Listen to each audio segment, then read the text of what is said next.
Now the secret life of Snow White. When Snow White's life was spared by the woodsman, she knew she should be grateful that he had allowed her to live, but she wasn't. As she wandered through the woods, lost and alone, all she could think of was how unfair it was. She was homeless because of her evil stepmother's jealousy. Anger twisted Snow White's heart as painfully as the jagged rocks that pricked through her delicate castle slippers, and as the cold wind that chilled her. Even though Snow White found the tiny cottage in the woods, she felt sad. This little hut was a far cry from the beautiful castle that was her rightful home, but she knew she must have shelter. When she went inside the crude dwelling, she found one cramped room. The unmade beds had linens that badly needed washing. The floors were filthy and strewn with clothes. There was dust and cobwebs everywhere. There were dirty dishes on the rough wood plank table. But Snow White refused to be unhappy.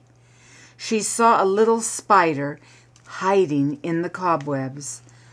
"I hope no one else lives here but you," she said, as she brushed the dust off the chair and sat near him. He seemed to answer, "You can find happiness if you find one thing that makes you smile.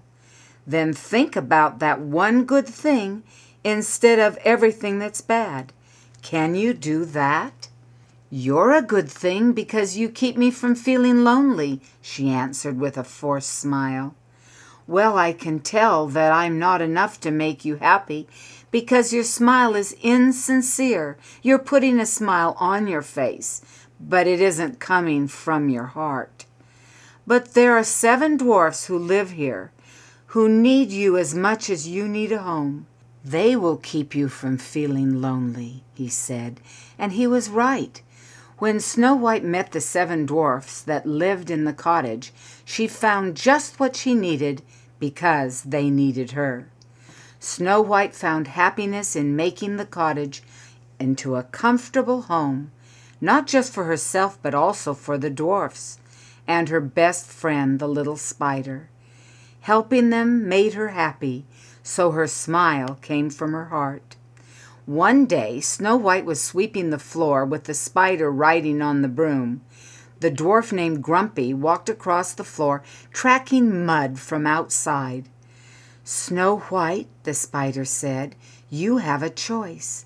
You can be grumpy with him, or you can sweetly explain the problem that he's making for you." Snow White chose to say, "Oh no, more dirt for me to sweep up. I was almost done, but now I have to keep sweeping." Looking down at the dirt, Grumpy answered, "Sorry, Snow White. I know how hard you work to keep this place clean. Let me have that broom." He looked back up at her with just a twitch of a smile of apology in one corner of his mouth. Snow White gave him a hug as Grumpy started to sweep up the dirt he had tracked in, and she said, "Thank you. Guess what? I'm not going to call you Grumpy anymore. I'm going to call you Smiley." "Well," he answered, "there's a lot more to smile about since you came to live with us." Grumpy, or should I say Smiley, had changed because of Snow White. She had not let things get her down. She had found things to smile about. She had chosen to be happy. Snow White let happiness into her heart and chose to smile with joy about every good thing she found in her life.